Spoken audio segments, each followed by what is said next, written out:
Hey, welcome everyone. Thanks for coming by. This is going to be a great time. We're going to do a couple really beautiful paintings here. This is the Extreme Beginner Series. And of course, as we're learning in the Extreme Beginner Series, we don't have to go out and spend thousands of dollars on materials, and art tools, brushes, all that kind of stuff. If you're just starting out, start out real humble. Get yourself a real simple set. We'll show you what set that is. Actually, I'll just quickly cover that. This is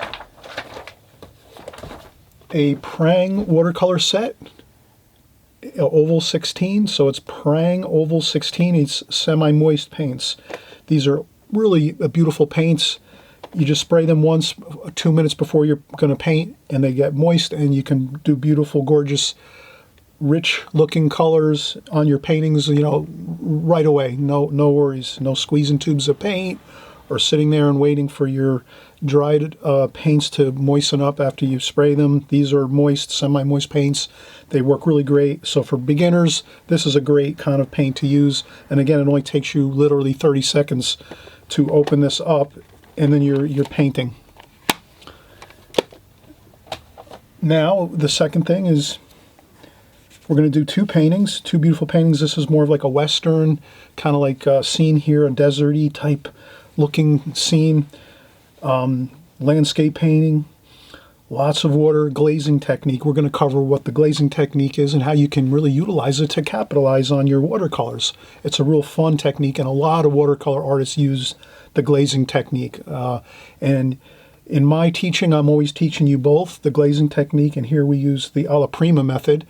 I teach you both of these all of the time. I mix it up constantly, so you learn both, and this way you can use either one, or you can mix them together however you see fit. So once you start to paint after 6 months to a year, you'll be able to use both methods interchangeably anytime you want.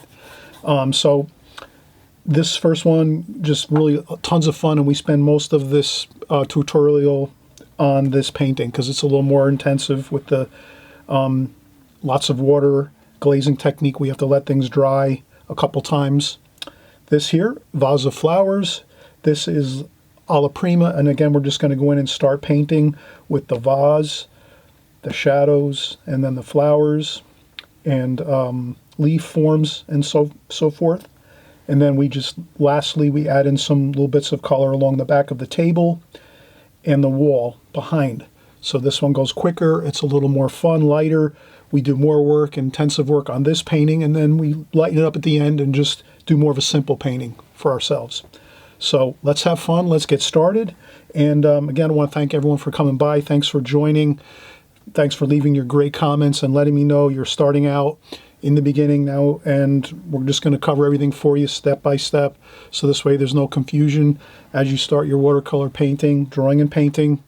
You're going to have primarily two things to do. One, practice your drawing, and I'll cover that on subsequent videos. I'll be doing drawing videos constantly, so you can just draw along with me, and that'll be your drawing time. So we'll do it together, so you don't have to feel like you're out there on your own doing it by yourself. I'll work with you. We'll do it together, get our drawings done every week, and then we'll do our paintings also during the week. So as long as we're doing our drawings, and then we're doing our drawings and paintings once a week, on a weekly basis, you'll pick everything up, and you'll just continually progress and get better and better, and your paintings will look much better as you go each week and each month that goes by. Okay, so we'll start in just a second. All right, everybody, we're getting back started here. We just saw the finished paintings. We did two paintings. Now we're just going to kind of reverse engineer everything. So you saw the finished works that we did, the compositions, just now in the beginning of the video. Now we're just going to kind of go over how I did it, part by, piece by piece, part by part. First thing I did was I took some tape, 1/2-inch tape here. So we'll just check it out. We have, 1/2-inch tape here. So this is a good quality drafting tape. So drafting tape, artist tape, it works great if you can use a good quality tape. This way it'll be much more less likely to tear up the paper fibers along the outside edges where you tape. So that's just one thing to remember. Rolls of tape, they last pretty long. I usually buy a roll of tape like this, and it lasts me maybe 6 months, I guess, or so. So, but it's a good quality drafting tape, goes a long way. One of those things where you kind of have to weigh out the options when you're purchasing your art supplies. Some things you may not need to, invest too much money in things. Other things you want to buy maybe a little more quality because it goes a lot further. So a good Pro makes really great artist tape. This is the one I use mainly because, again, it's got great tackiness properties where it doesn't rip the paper up, and it also does a nice job of sealing out the water. And there's other tapes. I find the easiest tape to get, and I use this a lot, is the frog tape. Frog tape. You can get this at any of the big box stores, like the home improvement stores, like Lowe's, Home Depot, places like that. They have tons of this. There's different colors: green, purple, yellow, blue. Some of them have different tackiness levels. So some of them are very, very easy on the paper. Some might be a little more tough on your paper. But I think the green and the purple work great. Also, the yellow works really great. So you have to check out and read the labels when you buy your tape at the big box stores. But this goes a long way too. This I've had for like a year. So this frog tape works great. So there we go. We have that. And you can get it in various thicknesses. This is a 1/2 inch. I don't know if you can get the frog tape in this thickness though. The artist tape, the Pro Art tape, drafting tape actually comes in this fine thickness here, 1/2 inch. It also, you can get it in, I think, even like 1/4 inch. So you can even get thinner than that. You can get 1/4 inch drafting tape. The frog tape, I think this is the thinnest you can find in the frog tape at the home improvement stores, and that might be fine. You can use this to do your borders around your paintings. This should be fine. I'll use this. It looks better on camera, so when I'm making videos for you, I like to make sure I do a great job of doing my videos. I don't want to make things look a little bit unpleasant with colored tape, so I'll use this. So all I'm going to do is just go around the border one time, like so, with the tape. This just gives us a border around the outside edge, and I just tape it as I go. Just right around. This is a 9x12 paper, and I'm using the Strathmore. This is a very inexpensive but really, really good quality Strathmore watercolor paper. So I use this for like if you're a beginner, you're just starting out and you don't want to go out and buy the really expensive watercolor paper, although you should try it once in a while. Just go out and buy maybe one sheet of really, really expensive paper for maybe like $5, really, really good stuff. You can ask your salespeople at the art store. Say you want to try a really, really good watercolor paper, but you just want to try one sheet. Then you can bring it back to your studio, or at home you can trim it into smaller pieces and you can work on it and you can see the difference. But this is, for beginners, this is great. Strathmore watercolor, it's the yellow 300 series,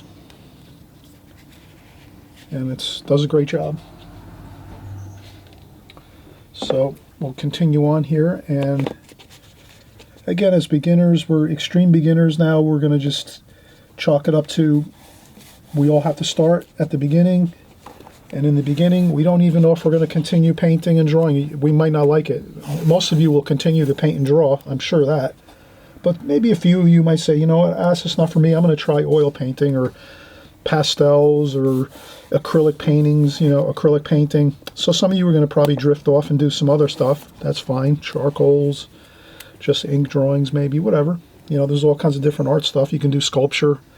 Maybe you just want to do sculpture, maybe, and just start working with clay and doing sculpture. Who knows? Or ceramics or something. So there's all kinds of great stuff you can do with art. It's not just painting, but here on this channel, we're doing everything watercolor.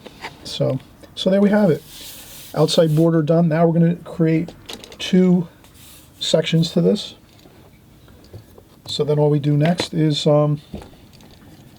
we can just divide this in half. So this was 12. So we go 6. That's the halfway point. And let me just we'll take 2 pieces of tape. So we'll just go one there. And we'll do another one right next to it.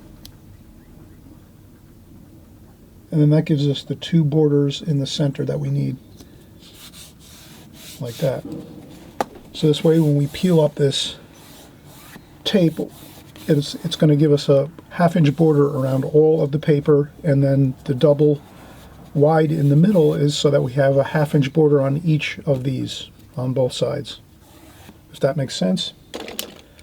And we can just draw a pencil line down there so we can kind of see.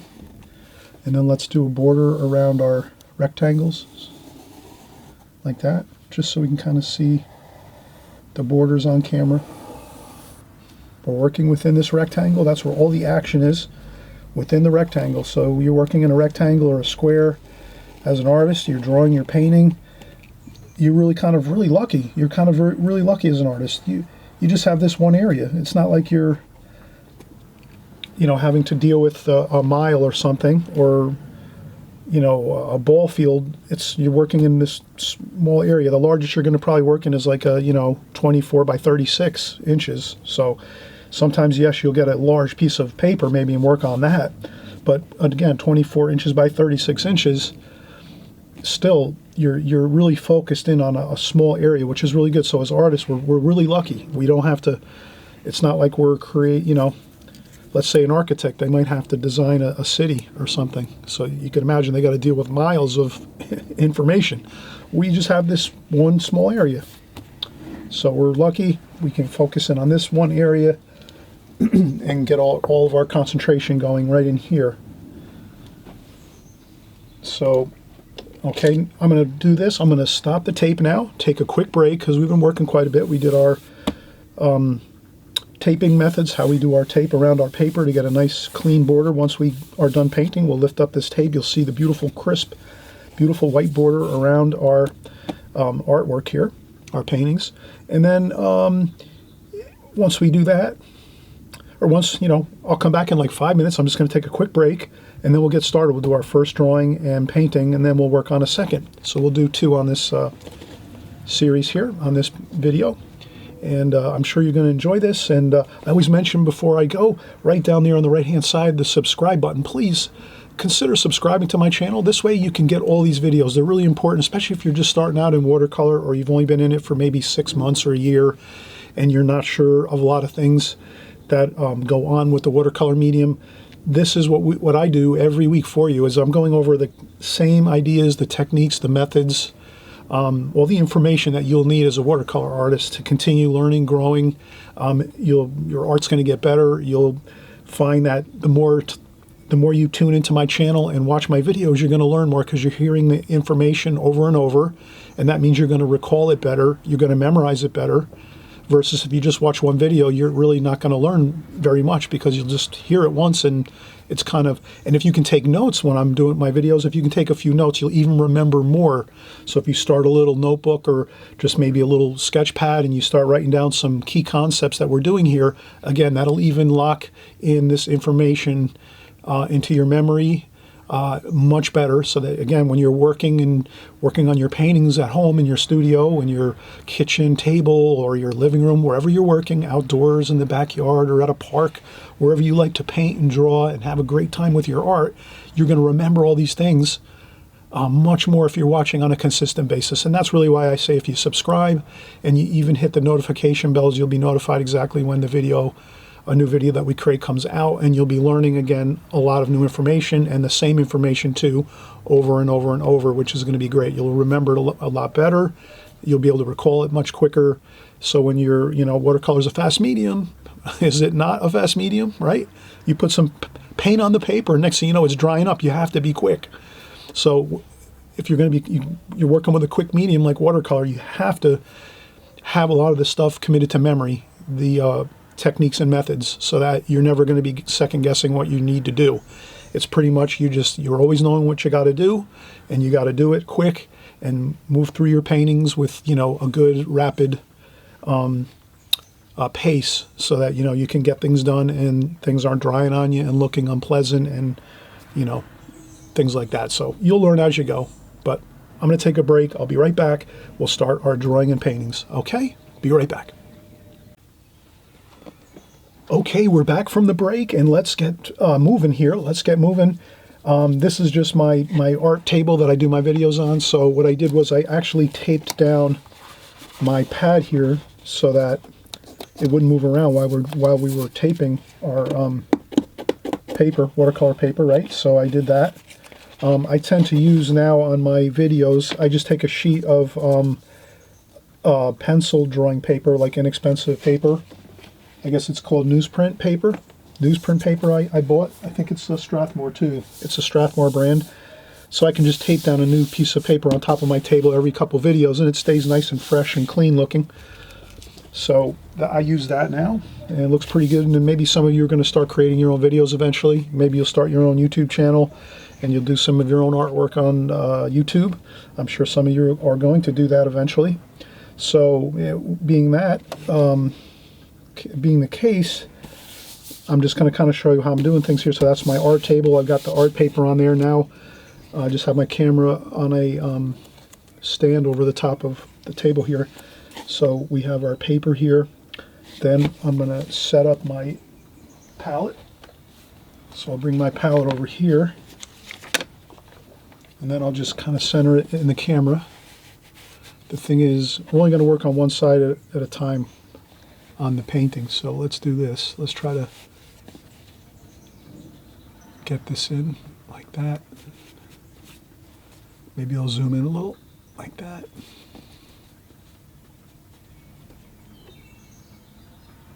All right, that looks good.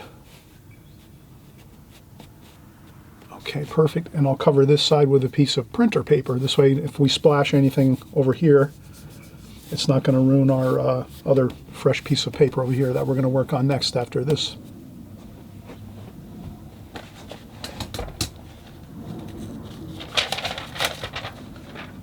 Okay, so I'm going to take some printer paper. I'm going to put it over here, tape it on there, just very haphazardly. It doesn't have to be perfect or anything like that. I'm just going to tape it down so it doesn't move. So I'll just do one there. And then now essentially we're pretty much set up to draw and paint. And we have this protected over here, this side of the paper. I just have to tape this down a little better on this side over here. For this I usually use a little thicker tape.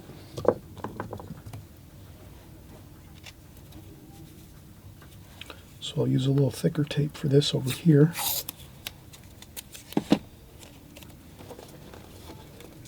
And this is sort of off camera, but I'm just taping this pad down so it doesn't move too much, and I need to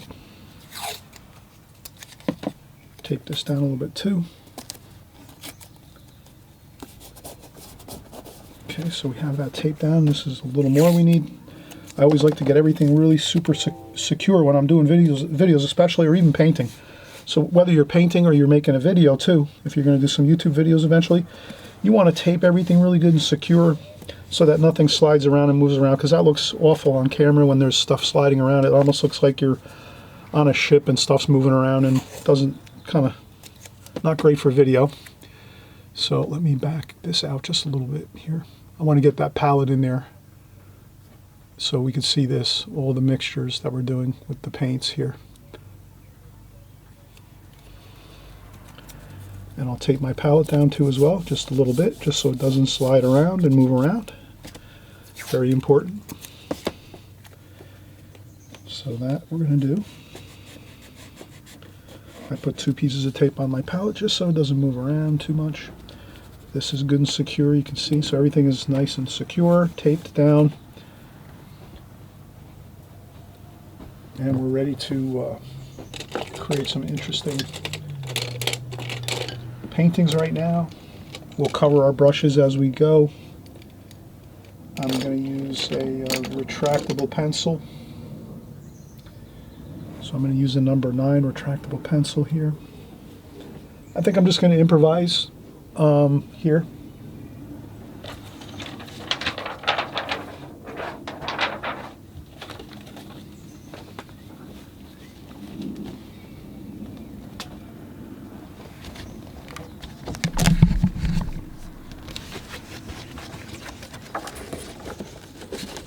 Just going to adjust a few things here.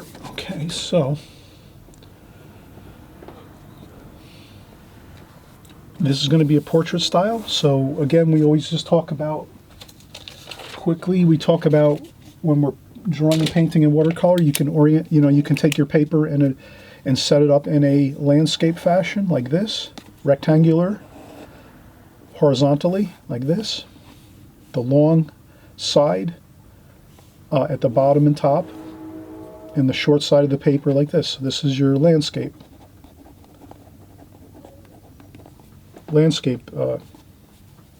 view.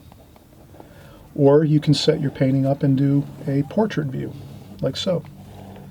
And this is considered a portrait view. So that's all. We're just looking at these two. Which one are you going to use? It depends on your painting, what you're going to paint. You can adjust it to your liking. Some people might like portrait view better. Some people might like landscape style. Maybe people like both the same. Probably this is the more preferred. Most people would probably choose this this setup on a painting versus the portrait view. But a lot of people like the portrait too. I would say maybe 60-40. But I'd have to go back and look at my notes that I took years ago to kind of see. I think I did a little study on that years ago. And so let's get started here. Maybe we're just going to do a quick, maybe we'll do a beautiful like western scene, maybe out west somewhere, some mountains, some desert. Just we'll have fun. We're going to have just we'll break down our paper in simple terms. We'll just do maybe thirds. So we're going to do, we'll break the painting down into thirds. We have the top third, middle third, and bottom third. So here we have thirds, 1/3, 1/3, 1/3. And then we're going to use that as our game plan. I'm just going to improv here. I'm just going to make a level line here. This is going to be like the mountains in the background. Like that. Then I'm going to have maybe a little, who knows, maybe there's a little lake over here on the left side. And then maybe there's some interesting, maybe there's a road. Maybe there's a road coming into the scene like so. Like that. And then maybe we're going to have some mountains back here. So this is going to be a nice, fun, kind of a landscape type painting. Some mountains in the background here. Maybe there's a small house over here. In the distance there, you see a small house. We just create a little small house, very simple. Nothing too fancy. We're just doing a house shape, maybe just very simple. 2 dimensions, not 3 dimensions. 2 dimensions, we make the gable roof here in the bottom. And then we just make another roof here, like that, on the side. And that's it. And that's all that I have in that distant shape, which is a small house. So that's basically just the basic idea of that. Let me put a door on there, a couple windows. Maybe a couple windows there, over here. Maybe we won't see those details like that on the windows because it's very, very distant here in the very, very distant part of the picture. But just it's there. And I think that's really the main kind of detailed subject matter we have here. And we'll have some, maybe we're going to do some, cactuses here. A couple cactuses. We're out west.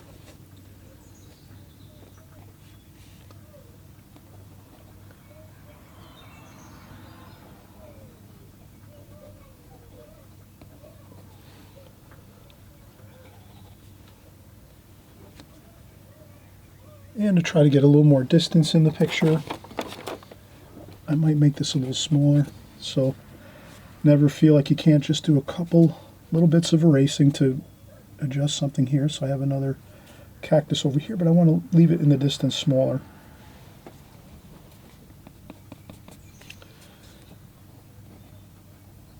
that. One over here on the right-hand side, a little larger. And we have some lines for the roadway and some grass and things over here. We'll have a little bit of brush and weeds and things here in the foreground. We'll have a nice, big, beautiful western sky. We'll mix up some blues for that and some golds. We're going to have fun with our color mixtures here. And I think that's pretty good.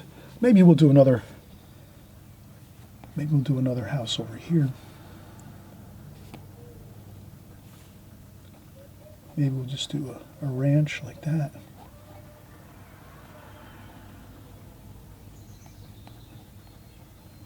Okay, and again, this type of shape. Again, it's a ranch type house. And that's just maybe like that. Kind of a ranch house, maybe with a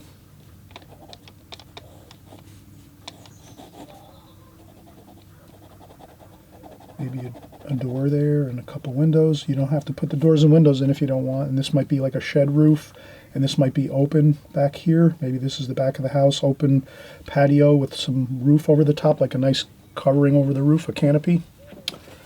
So that's the other shape we were doing there, just to kind of draw that larger so you can kind of see what I did back here a little bit. Again, these are small little indications of things.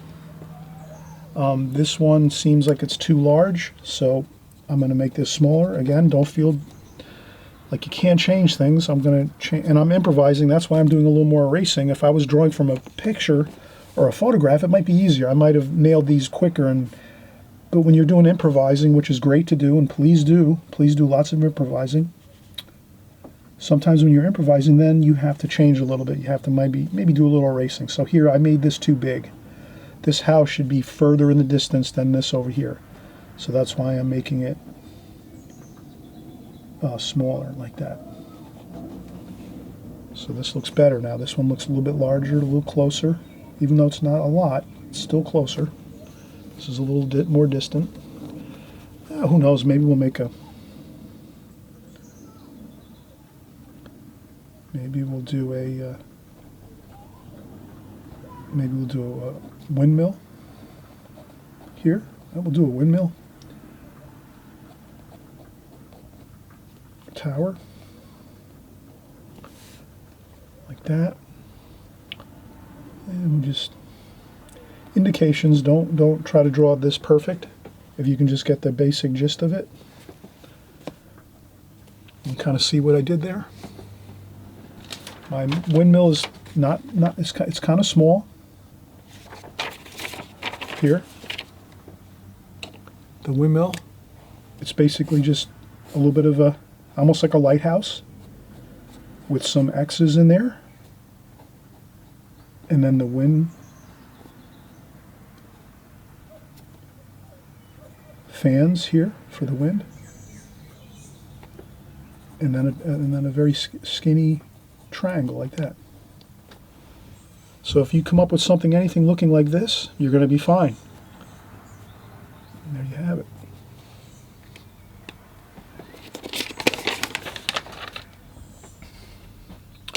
Okay, so now we have this, and we're in really great shape. We did our drawing. We've got our key subject matter in this picture we wanted to capture the feeling of a western scene, some ranches out here on the desert, a nice desert road with some rocks. We'll put some rocks in here and splash some desert sand in there, some distant desert mountains, a couple cactuses, a windmill. We have everything we need here, and we're going to do a big beautiful sky with lots of water. So you're going to see how we're going to just do this real simply. And again, the whole part of this is just the whole thing of this is have fun with this.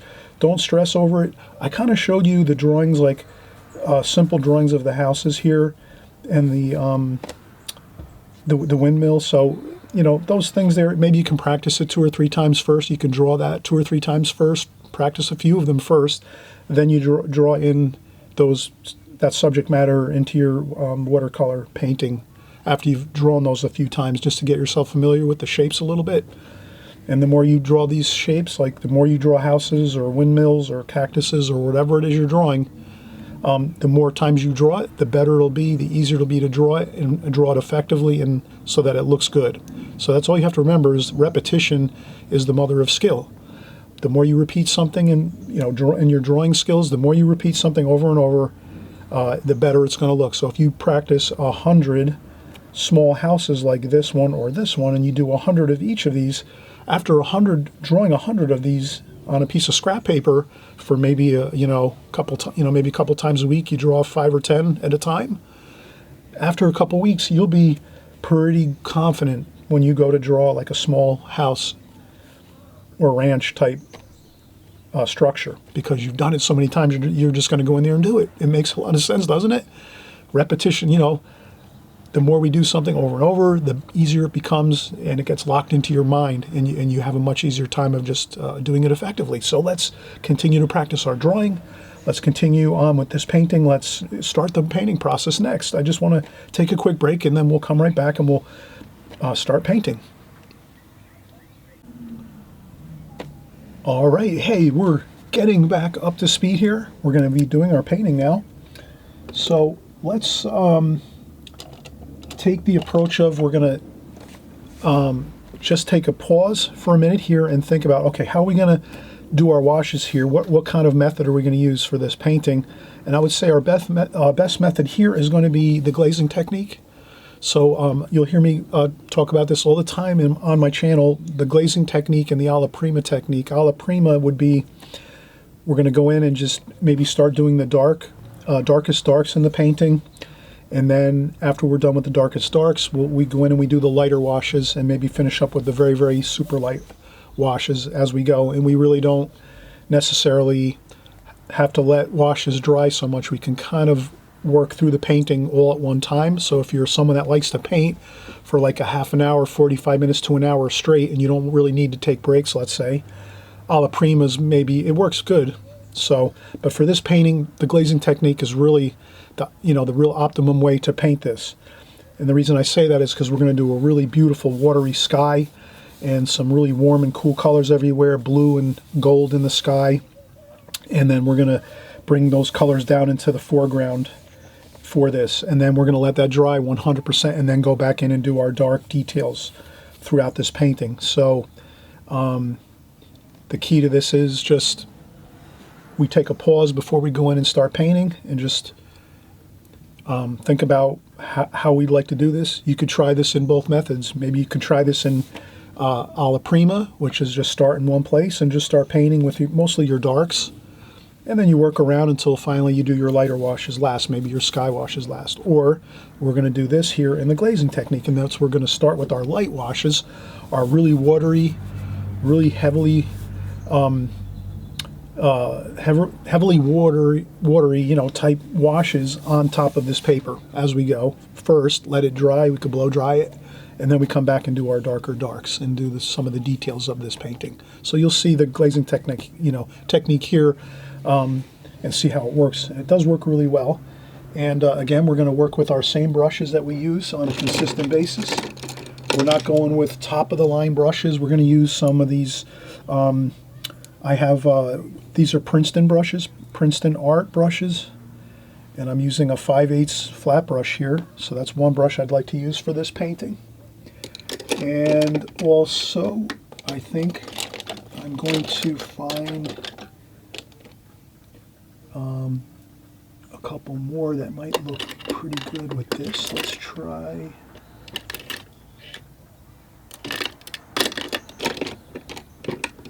And then let's use the brush that we used, the brush that came with the painting set. So this is a Prang set. Again, we don't have to spend $100 on a really expensive packet of watercolor paints. The tube paints, we use this Oval 16. It's by Prang, Oval 16. And you can see here that we have plenty of great color. This is easy. You just open this up, spritz a little water on there, and you are ready to paint. No more fussing around, especially if you're a beginner and you're just starting out in watercolor. You really don't want the hassle of squeezing paints out into the palette with your tubes, and that's a mess. It takes a lot of time. If you're just starting out, you want to keep it real simple. You just have one of these prang sets or something similar to this where you just open it up, spritz some water on there, and you're ready to go. And it doesn't cost a fortune either, which is great. Hey, when I first started watercolor, I was doing the same thing too. I was trying to figure out, I can't afford to, spend $100 every time I go to the art store. So I was, trying to save on some money and stick with a budget, and that I did.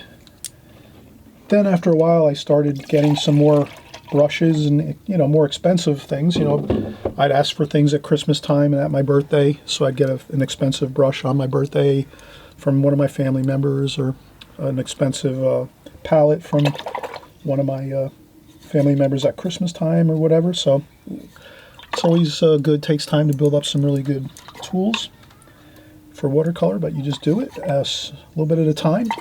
So now we're going to have fresh, clean water. So this is fresh, clean water. And then we're just going to add a bunch of water right onto the paper right here like this on the top portion of the sky. Doesn't have to be a ton of water, but you just want to get some water onto the paper. And then I'm going to carefully bring it on down into the mountains, which is fine. Then once I get to the ground area, I just want to leave some lights where this road is here. So this little strip of roadway, I'm going to leave that white paper, and I'm not going to actually add water to that. I'm going to let that just be. And I'm not going to actually add water over here either. I want to leave a light patch of like a 7. So if you can imagine, I'm leaving white paper and I'm not putting any water on it as I'm painting right now. So I'm adding water to both sides of this, but I'm leaving this open. Let me draw that quickly. So with this painting here, I'm just basically, here's the mountains, here's our portrait, here's the mountains. I'm wetting all this area up here of the sky and in the mountains. I'm wetting that with water, but I'm leaving a patch of like the number 7 here, like so. I'm leaving this dry. I'm not putting any water here, and then I'm putting more water over here and over here too. So I'm just leaving like a 7 or a T type shape there with paper with no water on it. I don't want to get any water on that part of the paper. And somehow I got a little bit of printer paper ink on my watercolor paper. Not a problem. I can work with that. It's kind of a tan color. Actually looks good. Let's leave it right in there. That's going to look nice with this painting because it's a desert painting. So we like the desert colors, tans and browns and stuff like that. So again, let's put some water up here in the sky. We want to make this a real beautiful wet sky. And then again, some of that water into the mountain areas and over here on the right and the left. And then we're just leaving that 7 shape with no water on there and just leaving that white paper. And let's see how that works. Okay, now let's do some beautiful blue for the sky like that. That looks really good for the blue sky. Then maybe over here on the side, I'm just going to mix up some brown and some black, just for maybe a little bit of a hint of a dark color in that sky. Some gold over here. We're going to put some gold and some brown and some orange. We'll make some. It's going to be a golden color for the sand. And then some green. We want some green over here. We want to make that a little more. Add some brown to your green to give it that more of a green, kind of a warmer feel, brown. Maybe a little bit of gold and orange too in that brown, in that green. That looks like a pretty good kind of a green. All right, so those are our colors for the most part. And then maybe some, we'll put some red up here too. We're gonna have a little bit of red and brown for like a burnt sienna color. So those of you that maybe watch my other videos and you know my other palette, sometimes I'll just refer to mixing a color. This is brown and a little bit of red. And it kind of makes like a burnt sienna kind of look to it. Maybe a little more brown. Maybe some cadmium red. And yeah, it looks pretty good.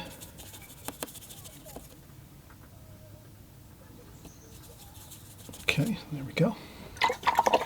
Okay, now, again, a little more water. All right, let's do our sky color. Let's start out with some gold up here. Some gold over here. Then let's get the blue.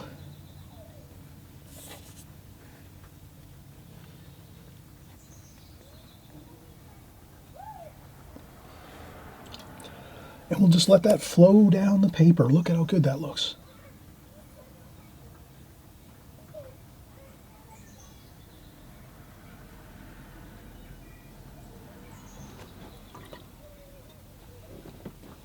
Does that not look good? Look at that. We're just letting the water and the paint do all the work. We're not doing much work here. We're just getting it on the paper. We pre-wet the paper again. You saw how we did that. There we go. And then maybe we'll just take a little bit of dark here. And maybe add a little more of that blue. I want to get that a little darker because it dries lighter. Remember that watercolor always dries lighter. So if you can kind of put it on darker a little bit than you think it is, it'll wind up turning out good. If you go too sparingly, it's going to be too light of a color, a tonal value. So add in, don't be afraid, add in some of that darker dark, and then I'm just adding in a touch of that black mixed with a little bit of brown. Just a little dark spot, maybe that's a little rain cloud up there, a happy rain cloud floating above.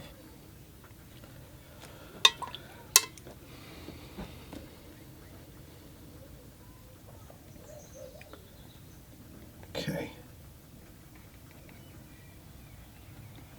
Now we're going to get in it, do our golds and oranges here.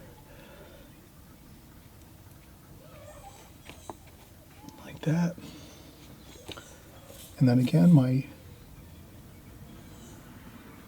I like that darker look, right? The tonal values are a little darker here. I'm using more paint. Yellow, orange, brown, and I'm using some of that darker dark. A couple of splashes, and then a little more of that yellow here.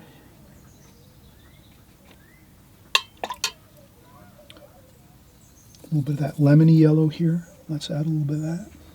But I want to keep this kind of that 7 shape looking good, where that white paper is. And if you have to lift up a little bit of the water, you can see that water's kind of paper towel, like that.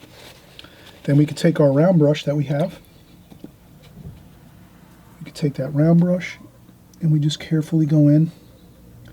Now that we've got the main colors on our paper, we're just going to look around and we're going to say the sunlight's coming from this direction. So we're just going to make sure I'm going to splash on some sand kind of a feel. So I'm just taking my brush, adding a little bit of this paint here, and just doing some splashing. If you see that,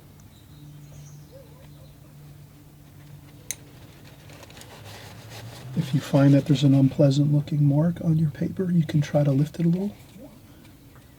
So I'm lifting up that a little bit of that dark spot that kind of flowed down the paper. You can gently lift that up with some paper towel or tissue, just so that we get that kind of under control there. It didn't look so good, you know, kind of looked like a tornado or something, an odd looking tornado. That did not look too good, I have to admit. So here we go. We're going to continue on, and we're going to add some greens here for the mountains.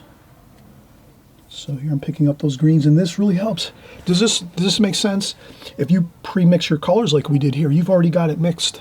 So then when you put the water on the paper and you start working, it's a lot easier because you're kind of flowing and you got everything working for you. You got all your colors already mixed, and then now you're just going back and forth, and you've got everything under control. If you were to try to start mixing this once you put the water on the paper and you start painting, and then you're going in here and trying to figure out what colors you're going to mix, it'll never work that way. You have to really get your colors out first. Does that make sense? Get your colors out, mixed up first here over this way on your palette. Then you start your painting. You add your water on, and then you just start using your water or your paints and bringing it over to your paper and adding it on here and getting it onto the paper. So that's exactly what we're doing. There's no real mystery to this. This is not rocket science. This is watercolors, and if you just stick with the methods that we teach here on my channel, you're going to have a fun time with watercolors, and I think you'll agree that if it's fun for you, you're going to keep painting, having a great time, and that's the main thing I want, is everyone to continue painting, because you can have such a great time with watercolor. You can take watercolors with you on vacation. You have a little scrapbook and a sketchbook with you. You bring it on vacation with your palette. You can do some paintings.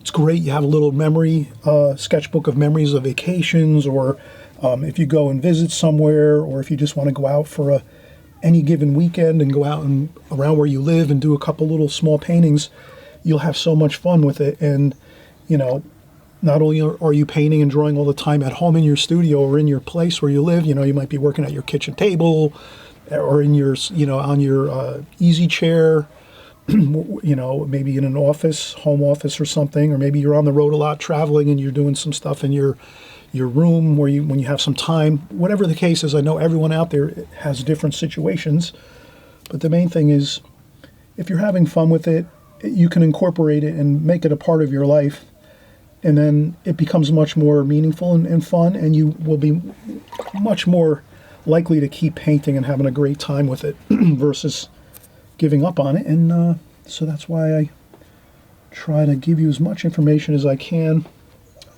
So here you can see I'm just adding in some warmer colors to the greens here in the mountains, and I think we're pretty much, and again, the less fussing you can do with this, the better it's going to look. So you can see I didn't do a lot of fussing around with things. I kind of got it on there good. I left some of that white paper, and what I think now is the best thing, let's take a break and let this dry a little bit. You can see the paper's buckled, and let's let this dry, and then we're going to come in and do some details over the top of the dry paper. I'm going to use a blow dryer to blow dry this off. This way it'll look so much better when we have dry paper to work on, because if you start working with paints and darker paints now into this wet paint that you've just painted, it's going to blossom and bloom and cauliflower all over the place, and you'll be tapping with your stuff and tissues and paper towels, and it'll look terrible. So the main thing is, if you can just get this done in 2 glazings. The first glazing, the lighter washes like we did here. You see how I did that? You see how I did this little dark cloud here? That looks pretty good. And it's going to dry off a lot lighter. You'll see once we dry this off. And you let this dry, blow dry it, or let it dry for like a couple hours, and then you come back over and you do your final details of your distant houses here, your ranch. We'll do this windmill, some of the cactuses. We'll speckle on some more paint for the desert feel, a couple directional lines. You'll see it's going to look really phenomenal. And again, it's not that difficult. It's just really following the steps. So I'm hoping you're going to follow the steps here. It's real simple.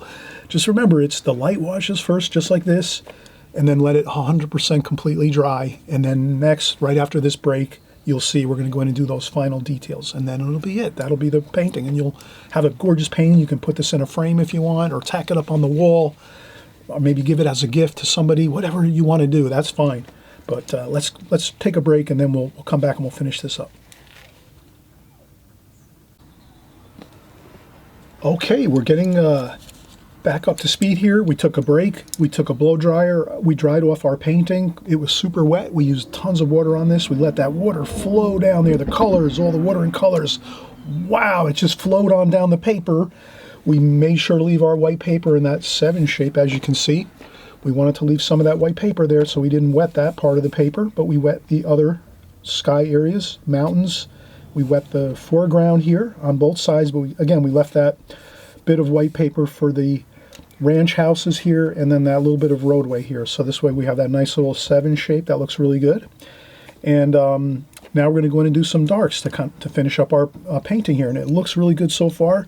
Now the key is not to go overboard with too much detail. Let's just sort of think things through here and say to ourselves, all right, we've got the majority of the watercolor on the paper.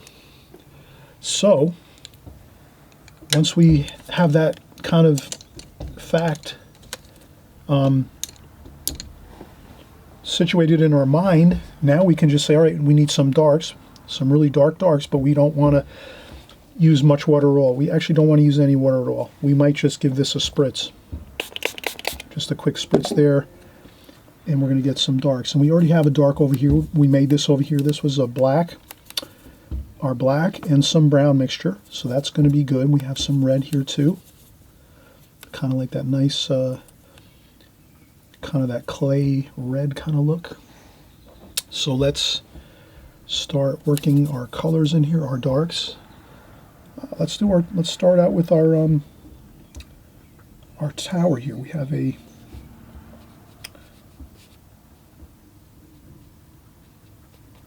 windmill like that, and if you need to, sometimes you can even incorporate a small Sharpie pen or something to do some, no one's going to see that. If you're doing some really dark darks, like with dark black paint, brown and black paint mixed, you won't see the Sharpie. You won't be able to tell the difference that I use a little bit of a Sharpie marker here. So do that sometimes. If you're painting and you see, wow, I can get away with using a little bit of Sharpie marker in this painting, do it.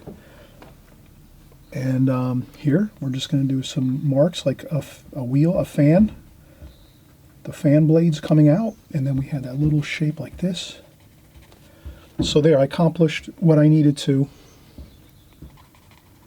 with my Sharpie marker, so I didn't have to suffer through that with a brush that cannot get that kind of detail. We need that really fine detail, right, of those steel cross members in this windmill. Now, if we tried to go in there and do that with this paintbrush, I don't think we could accomplish it. It would look really messy and not look good at all. So that's why try to have a little bit of a backup plan. So always know you can bust out your Sharpie marker and use it in a painting if it's going to work. And like I said, if you're mixing darks anyway, black and brown, really super darks, you can put this in your painting. No one's ever going to notice that.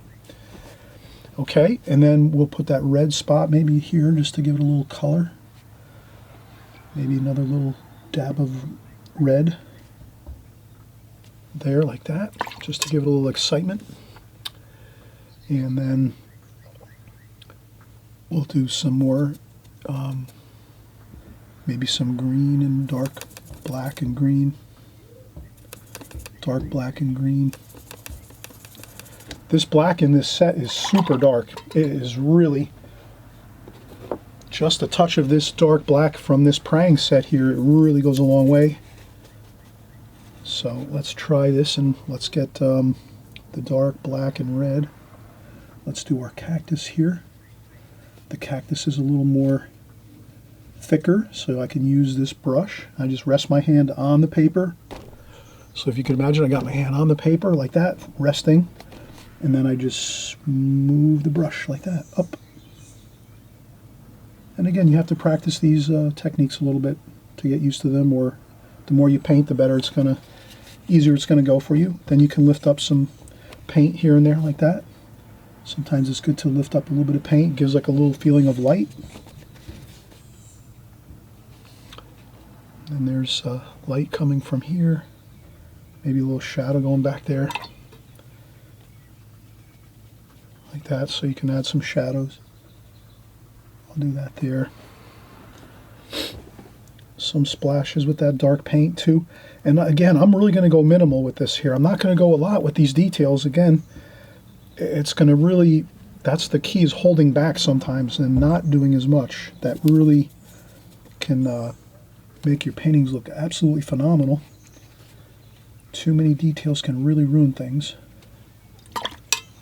So I'm just going to do this, add some more green to these hills, just like that.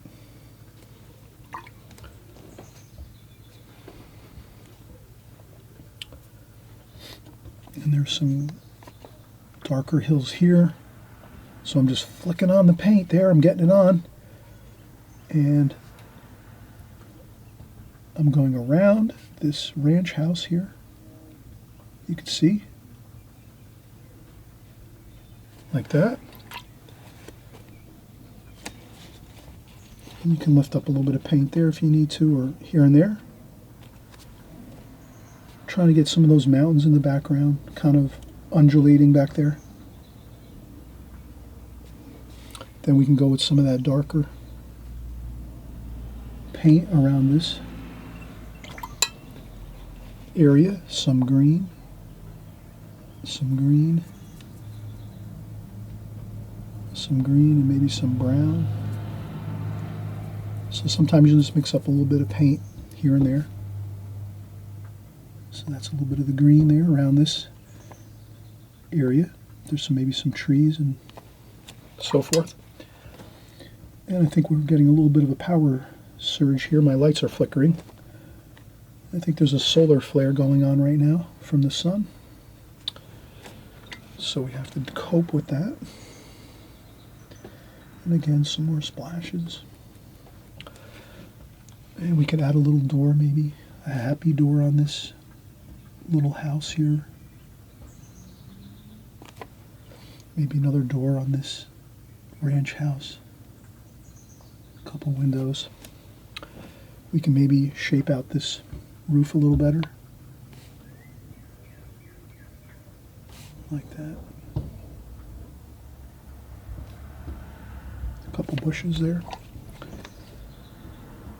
And again, you want to go very sparingly with details. Maybe a little bit of blue over here. That lemon yellow.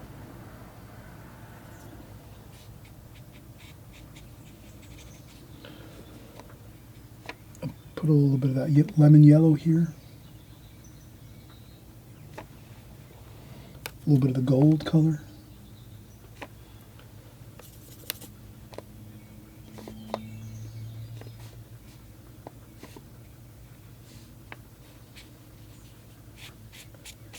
Okay, I think that's good for the for these distant hills. I think we have it. We don't want to go, again, too much details can really cause a problem. There we go. And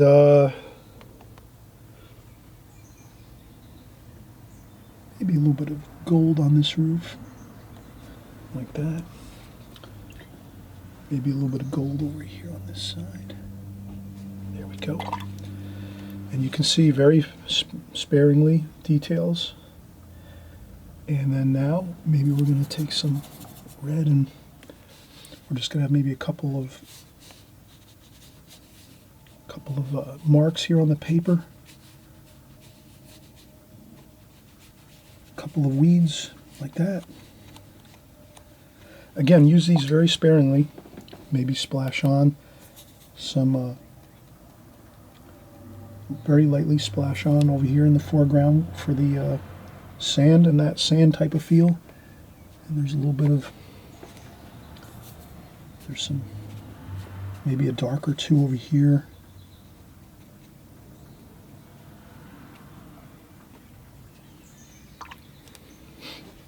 Once this dries a little bit, you might be able to scratch out a couple lights.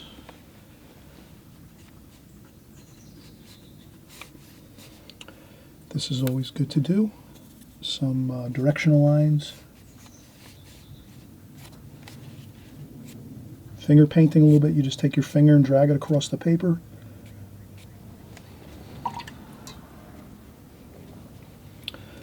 You could add some greens to this in the foreground.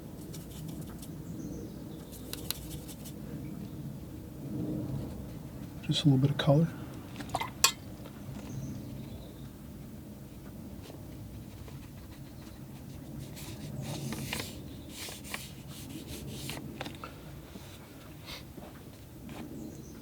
You could scratch out a few lights like that with your thumbnail, or you can use a anything you might have that you think like the. Sometimes I use chopsticks. I have chopsticks that I use all the time. I use them to do some scratch marks. So I just have a chopstick and then I use a small knife and I just make a little point on it. So you can make some really nice details like that for yourself. Some highlights like so. And I think that's good. I think we really have gotten all the detail we want to get in there. We don't want to, again, go overboard. Too much detail will ruin a painting, that is for certain. So always remember, you can always go back in a day or two later and think to yourself, oh, maybe I'll add something later. Better to tell yourself you're going to add in things later, but stop short of finishing your painting versus keep adding things in. Then it's too much stuff in the painting and it looks distracting. So you can kind of see I didn't do much detail here. I did enough that, so let's peel off our tape, take a look. And we're going to do another painting just in a few minutes. We're going to continue on with this, but we just wanted to get our first painting done here and see how this looks. And certainly this looks really nice. It looks pleasant. It looks like a positive, pleasant painting. Tons of beautiful water washes, that really gorgeous signature look of a watercolor with tons of water on there.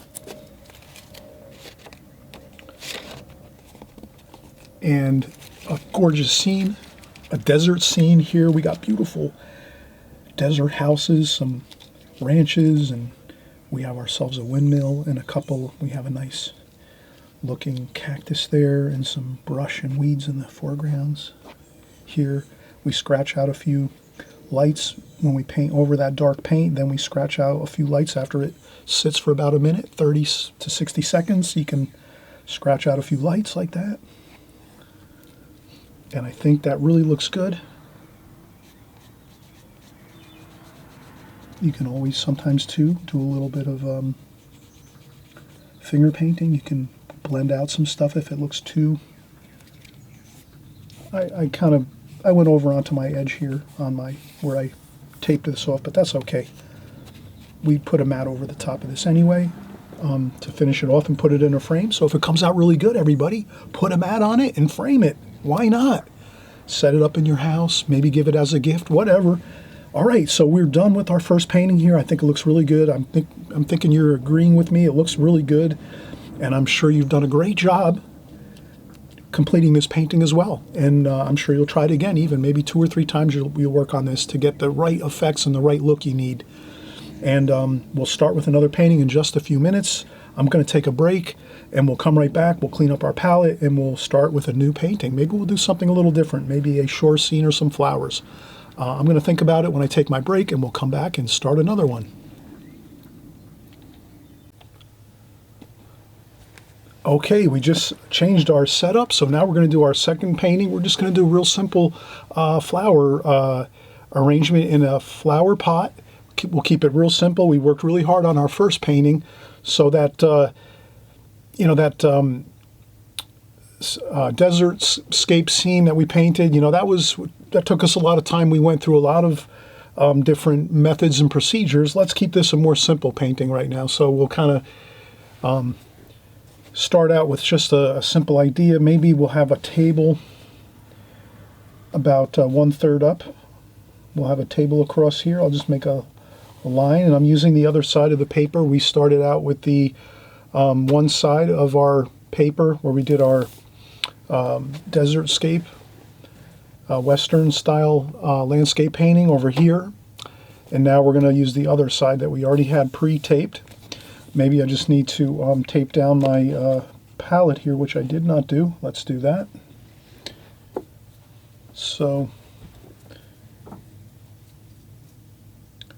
sometimes it's good not to overwork and do too much, Maybe at times we'll do a more difficult, challenging painting, and then we can then change it up and do more of a simple painting.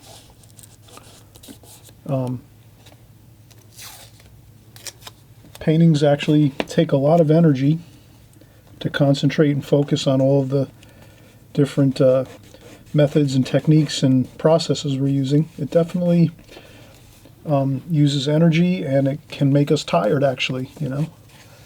If we're painting 2 or 3 paintings in a day, we'll feel tired after that, actually, from all that concentrating and all the effort we put in. So we did a lot of effort on that first painting. This one here will go a little bit less intensive. Let's do this here. We're just going to do a simple vase with some flowers in there. Let's try this. We're going to try to fill up our subject matter here in our rectangle. So here we're working within this rectangle, this space right here. Let's make sure we fill it up with subject matter. We wouldn't want to draw now a vase like this size with flowers in it. That would look really unpleasant. And when we have all this space here, let's use up this space and get some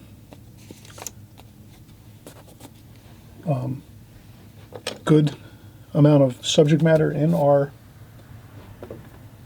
picture frame, our rectangle. And I'm going to just tape this down a little more too as well.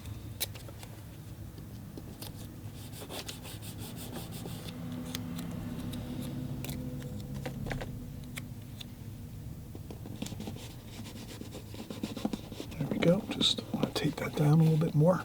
Perfect. Okay. So now I'm just going to go up and I'm going to do this. I'm going to contour draw, which means I'm just going to start in one spot and then just continually draw as I go. And I'm going to try to do some flower shapes over here.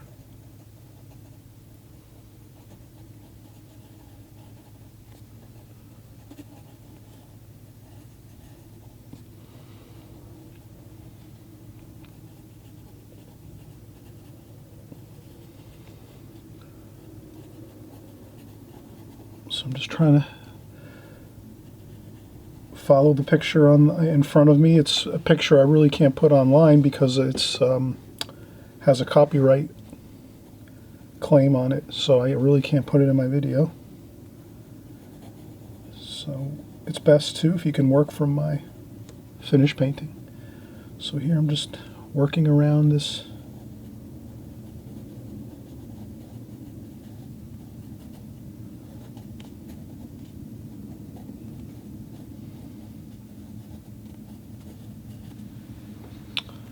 There we go, and we're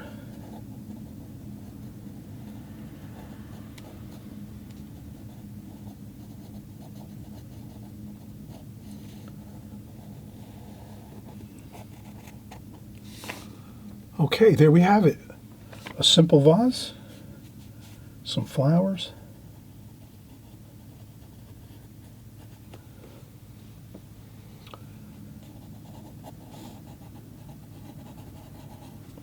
couple more stems and leaves forms here. I think that looks pretty good.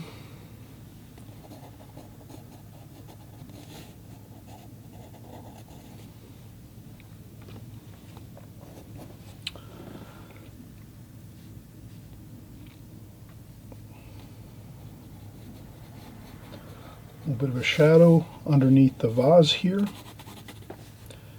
Lights coming from over here. We'll make our insignia up here. So the light's coming from here.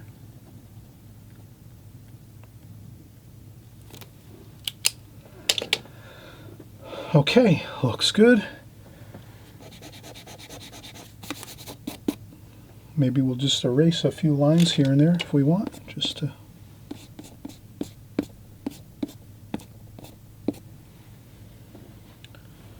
and we're ready to paint. And I think we're gonna,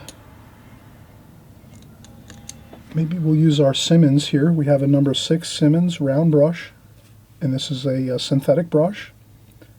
And again, when you're starting out, this is, Extreme Beginners series, and so you're probably brand new at drawing and painting in watercolor, so you're not going to go out and be buying a $100 brush and for watercolors. You're starting out, you have some simple brushes, inexpensive paper, inexpensive palettes. These happen to work great too, these prang palettes. But the key is, when you're starting out in the beginning, you might decide you want to do oil painting for some reason. You might decide you're going to do sculpture and you don't really want to work with drawing and painting. That's fine. Everyone is different. Sometimes in your art endeavors, you might decide you want to change up and do something different, maybe pastels. There's so many different things you can really get interested in and learn about with art, photography. There's just so many. So always remember, keep your options open. Don't feel you're locked into something. Maybe it may not be for you, painting, drawing and painting in watercolor. I think most of you can do it, and most of you would actually do really well at it. But you have to, really have that, really desire for it, that excitement about it. And if you feel that little bit of magic and excitement, then you just keep going and keep going. And then eventually you'll start to pick up more and whatever. But, in the beginning you start off humble and minimal things. You don't have to invest too much in it. And so I'm ready to go here. I got my brush we're going to use, some fresh water in our water pail. And then this here we're going to do alla prima. We'll paint this all at the same time. We're not really going to do any glazings. The first painting we did the glazing technique, recall. We did the whole painting in a light wash. Then we went over with our subsequent darker washes. This we're going to do alla prima, which means we're just going to go in and start painting. And probably starting with more of the darker colors, the darker tonal values, and then work out and finish up with some lighter tonal values in the painting. So I'm going to go with some, let's see, we're going to use some purple and some red. So I'm going to try to mix a little bit of a light pink color for some pink flowers, light pink flowers, a little bit of purple in there. Put some purple up here. We're going to keep this a light painting too. It's going to be very light. We're not going to probably be going in and doing a lot of darks in here. Some, but not too many. Okay, so we've got that pink. Looks good. Maybe for the vase we use some orange and gold. Yellow and orange. Maybe a little touch of red too.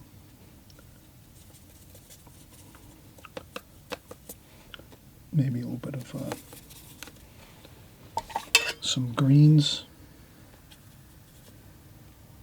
So we'll just mix up some greens over here. We can, a little bit of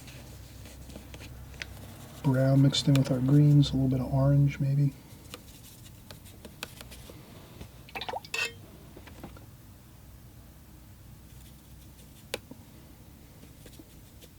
Okay, that's looking pretty good. I'm just going to get my apron on.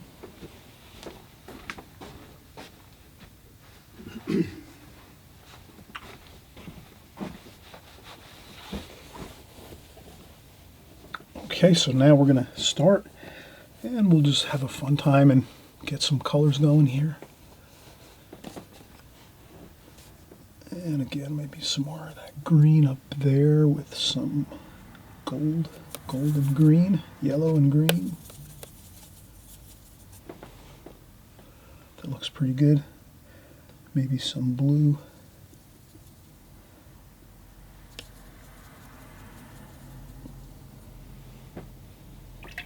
Okay.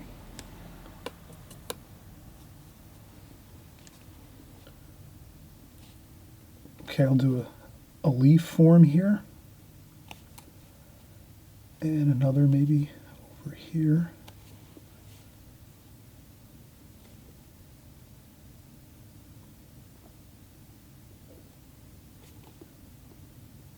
And another leaf form over here. So I'm kind of doing some of these dark leaf forms first as I start out in the bottom of the vase here. And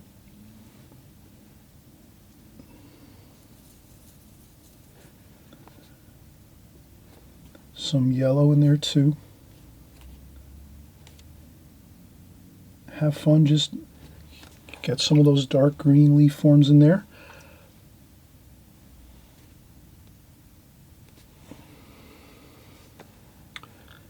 Maybe some of that orange, or we're going to start going in and doing some of that orange color for the vase.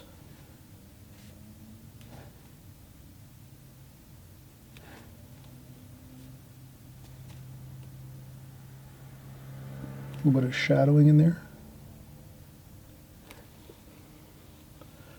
So I'm doing the shadow color underneath the green leaf forms for the vase. Light's coming from this direction, so quite a bit of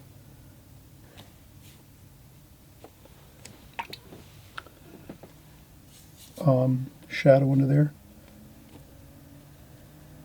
And then we're going to just do some orange and dark orange, light orange. We'll make this vase colorful.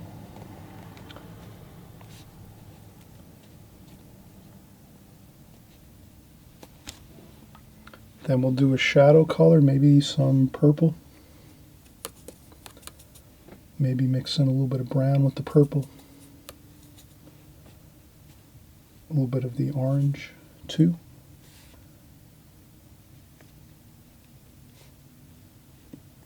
And there we have it. A good definite shadow there for the vase, and then as it projects outwards where the other flowers are, we just make it a little lighter. More water, less dark. We don't want it as dark now. We kind of have the vase of flowers like so, like that. And then we can go back in and add a little bit of that purple for the darker area here. It's a little darker next to the vase. Then it starts to get lighter as the shadows move outwards. They get lighter. And then again here we'll add some more of that purple straight out of the paint pan here. I'm not mixing any water into this, just straight paint. Want to get some shadow under there. And I think the key with this is colors. We're really excited about the colors here. Aren't the colors great? Wow, look at that. We're mixing all the colors together. You can mix them a little different if you want. I'm going to splash a little bit of the pink color in there. Same thing in the vase. And then I'm going to start doing some of those pink flowers here. So I'm going to try to make a pink color with some red and a touch of that lavender type color there.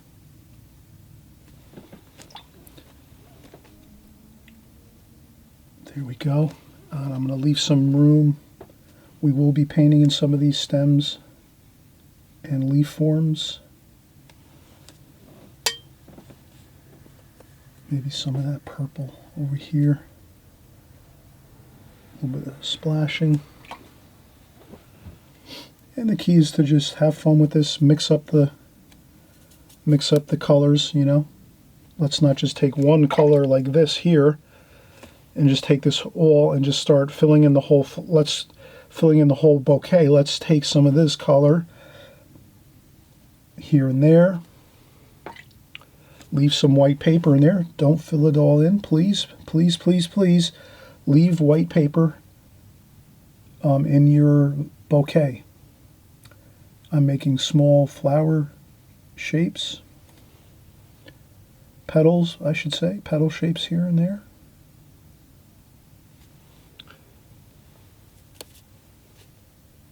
And then at the top of the flowers, I want them to be lighter. So I'm going to use lighter washes there and here and there. Okay, so I left a lot of white paper. Let's go back in and get some of our greens. Plenty of greens all mixed around here. And we'll start doing some greens here and there. Just kind of mix them in. Follow the pencil drawing we did. So we did some of that pencil drawing. Very important to get that pencil drawing in, right? This way you have like a blueprint for yourself underneath as you're painting. Then you can kind of say, all right, I got to make sure I stick with my game plan here.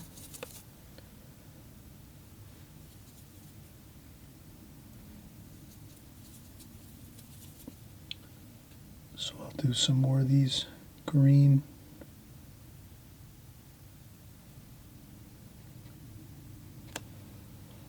flower shapes, and then this one here, maybe I'll go, you can just go off and grab another green color here. Maybe I'll just dip into that and see what happens. Look at that. Wow, nice. It's a lighter green. See that? So we want to kind of modulate your colors, change your colors as you go. We want to avoid that, like just using one color and painting and painting and painting and painting with one color. You can see how it's really good. We'll mix, we get our colors out on the palette first. So you saw how we started out. We got some colors, some greens with browns, some greens up here with some oranges.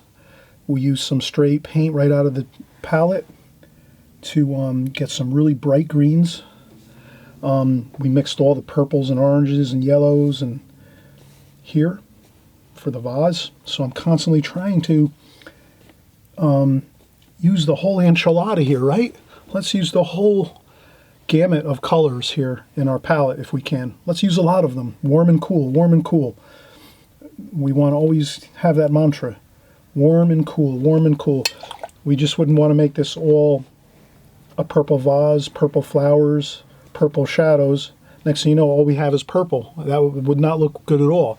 What makes this look exciting is all the mixtures of colors, and that's all you have to remember. Use plenty of color. You can't go wrong with using too much color, you know, especially in the beginning. Have fun. Just use lots of colors. Get them out there on the palette, mix them out, look at them, say, yeah, that looks pretty good. The greens are for the leaves and the twigs and things like that, right? And leaf forms. We do that.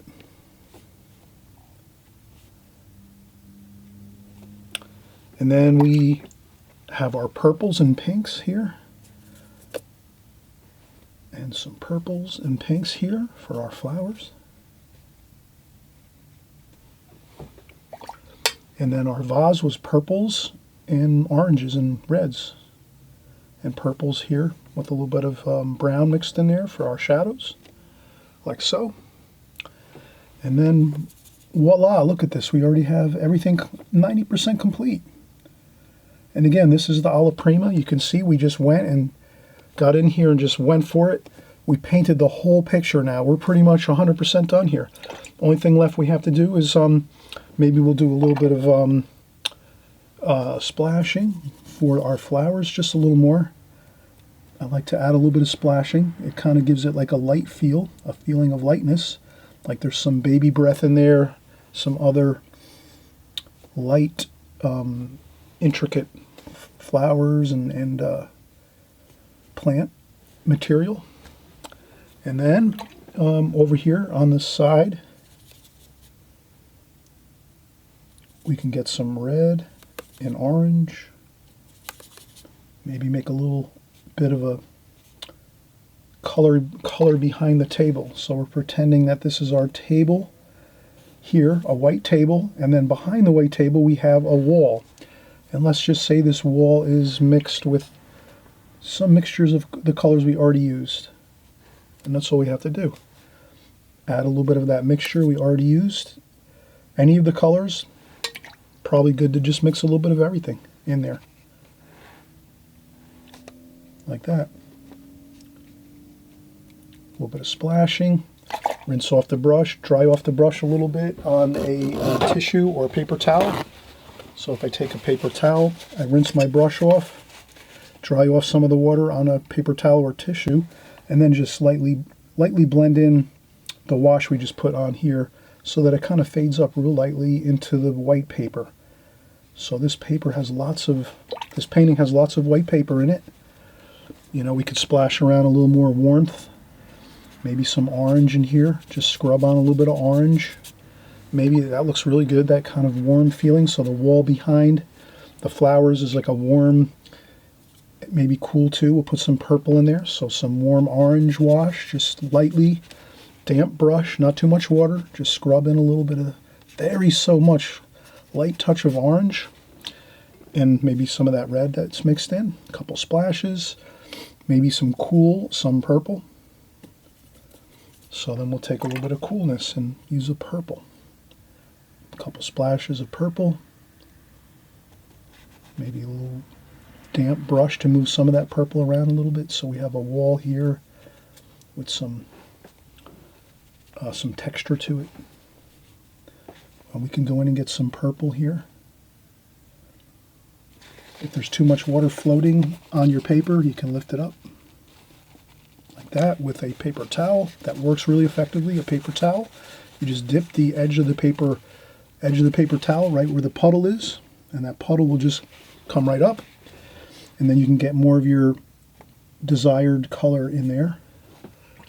So I want to add a little powerful accent of purple there, and maybe a little bit of maybe red orange over here too, like that.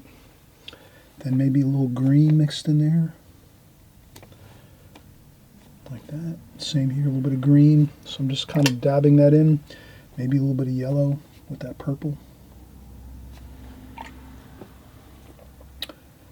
And that will really make a good crisp edge along the back of that table. And I think that's, let's call this finished. This is a really beautiful flower painting. I hope you enjoyed this. We kept this one light, fresh, quick. We didn't spend a ton of time on this, but you can see you can get a really beautiful, flower painting done pretty quickly using some real beautiful techniques, just the alla prima technique. You're going in, you're starting, with a preset mix of colors you have in your palette already ready to go. So you're not trying to work and mix and work and mix. You get everything out on your palette. For the most part, you try to get most of what you need out on your palette, and then you start working from that. Then as you go, you can go straight into your paints without using any of this here, because you're essentially using the same colors all the time, so you don't get too worried with your colors and what to use, because you kind of just know, okay, I want a darker purple maybe for my flowers over here, maybe in a spot or two. When you can do that, you can go straight into that purple paint right there and do a couple little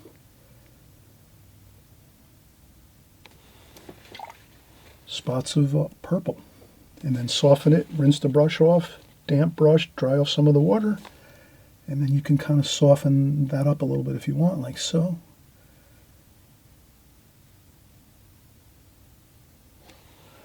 So you can do a little bit of adding some bits of interesting darks and lights here and there.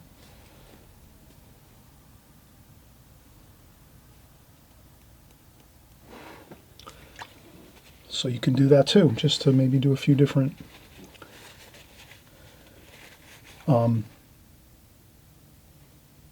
more exciting bursts of color. If you want to do that, that's fine. Once you kind of have everything in there the way you like it, then there's no reason why you can't add a couple of those little, accentuate things a little bit with a little more powerful color in there, which is just your straight paint right out of your pans, and not so much using some of this, which we've already mixed, and it's very light. It's not strong. This is a much more, can you see how that's a darker tonal value? That's how you get your darks.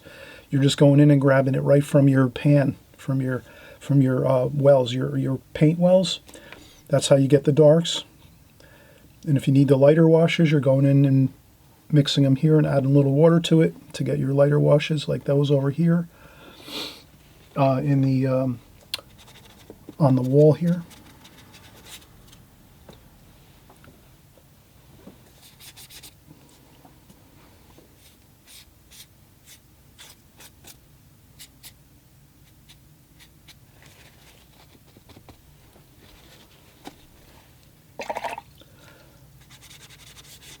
That's about it. I hope you had a great time here. Again, thanks so much for coming by. So happy that you are coming along on this great journey. We're doing the Extreme Beginners series right now, which is, we're starting out in the beginning, kind of just going over the basics of all that you need to get started with watercolors, your tools, your brushes, your pencils, your paint, your palette, your paper, and then just your straightforward paintings and drawings and paintings of just, things that are more simplified, where we can work here and effectively kind of go over everything as we go, and then you can just go ahead and repeat this process 2 or 3 times at your own leisure, and you'll turn out beautiful paintings like this. A nice simple flower arrangement in a vase on a table, and that's really very simple, but yet it's still very beautiful, very colorful, has a nice feel to it, a nice light, good feeling of it. So we'll see you on the next video, everyone. Again, thanks for coming by. Thanks for subscribing. and we'll see you soon. Bye-bye.